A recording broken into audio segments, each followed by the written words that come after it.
मारपीट के मामले में कार्रवाई नहीं होने पर रविवार को गुर्जर समाज के लोगों ने नौगांवा थाने का घेराव किया। गुर्जर समाज के प्रकाश गुर्जर ने बताया कि 9 अगस्त को राखी के त्योहार पर शाम को 40-50 दबंग लोगों के द्वारा विजेंद्र गुर्जर के लाठी डंडों एवं फरसी से मारपीट की। औरतों के साथ भी मारपीट और बेइज्जती की गई। नौगांवा थाने में पुलिसकर्मी सिर्फ आश्वासन दे रहे हैं, लेकिन कोई कार्रवाई नहीं की जा रही। इन दबंगों को नेताओं का साथ मिला हुआ है, जिनके दबाव में पुलिस कार्रवाई नहीं कर रही। अगर पुलिस के द्वारा जल्द ही कार्रवाई नहीं की गई तो समाज के लोगों को कड़े कदम उठाने होंगे, जिसकी समस्त जिम्मेदारी प्रशासन की होगी। मेरा नाम प्रकाश गुर्जर है, मैं नौगांव का रहने वाला हूँ। 9 तारीख को घटना हुई थी विजेंद्र गुर्जर घर पे। तो 40 से 50 लड़के आए थे, जिसमें लड़के थे खत्रियों के लड़के भी थे, ठाकुरों के भी थे, मालियों के भी थे। उन्होंने घर पे आके लेडीजों से और हमारे साथ मारपीट की। मारपीट करने के बाद हम थाने में आए। 3 बार हम थाने में आ चुके हैं, कोई कार्रवाई नहीं हुई है। जब भी हम थाने में आते हैं हमको झूठा आश्वासन दे करके वापस भेज दिया जाता है। मतलब प्रशासन यहाँ का भ्रष्ट हो चुका है पूरा। और उनको नेताओं की सपोर्ट है, हमारे चेयरमैन साहब है नौगांव के, वो उनको सपोर्ट कर रहे हैं। और मतलब उन्होंने भ्रष्टाचार फैला रखा है, गुंडागर्दी उठा रखी है। ग्रुप बना रहा था उन लोगों ने। 40 से 50 आदमी आते हुए हथियार, वो फर्जी लेकर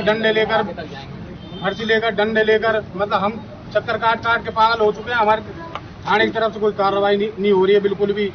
अगर ऐसा ही चलता रहा तो हम आगे तक जाएंगे, आगे एप्लीकेशन देंगे और आगे कार्रवाई की मांग करेंगे पुलिस प्रशासन से। यहाँ पे मतलब बहुत भ्रष्टाचार हो रहा है नौगांव थाने में, कोई मतलब कार्रवाई नहीं हो रही है। तो राखी के दिन हमारे घर पर हादसा हुआ, मतलब विजेंद्र गुर्जर के घर पर। तो मैं वहीं मौजूद था। तो उसमें मतलब खत्री भी थे और माली भी थे और ठाकर भी थे। तो हमने आके मतलब कार्रवाई करवाई। तो हम आए थे पहले, तो उसके बाद 2 बार समाज आ चुकी है। तो उसके बाद अब तक कोई कार्रवाई नहीं हुई। हमारी महिला के ऊपर हाथ उठाए हैं, हमारी बहनों के ऊपर हाथ उठाए हैं, भाई के ऊपर हाथ उठाए, सिर फूटे हैं। अब तक कोई कार्रवाई नहीं। और घर के ऊपर हमला हुआ, भीतर घर में घुसे हैं। तो अब तक कोई कार्रवाई नहीं हुई है। इस थाने में हम 3 बार आ चुके हैं, अब तक कार्रवाई नहीं कर रही है। ये हमारी समाज है और हमारे ऊपर ही क्रॉस वो डाल दिया केस। पूरी समाज हमारे साथ है, जब भी कुछ नहीं हो रहा, जब भी ये कुछ नहीं मतलब कोई कार्रवाई नहीं कर रहे हमारे साथ। हम यही चाहते हैं कि हमको इंसाफ मिले, कुछ ये कार्रवाई करें उनको।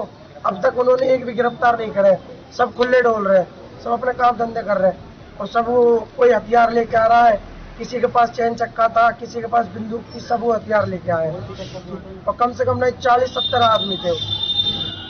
और उनके पास नेताओं का सपोर्ट है पूरा। नेता उनको पीछे से सपोर्ट कर रहे हैं। इतनी हिम्मत किसी कौन की है जो 40-50 एक फोन पे आदमी इकट्ठे हो जाए।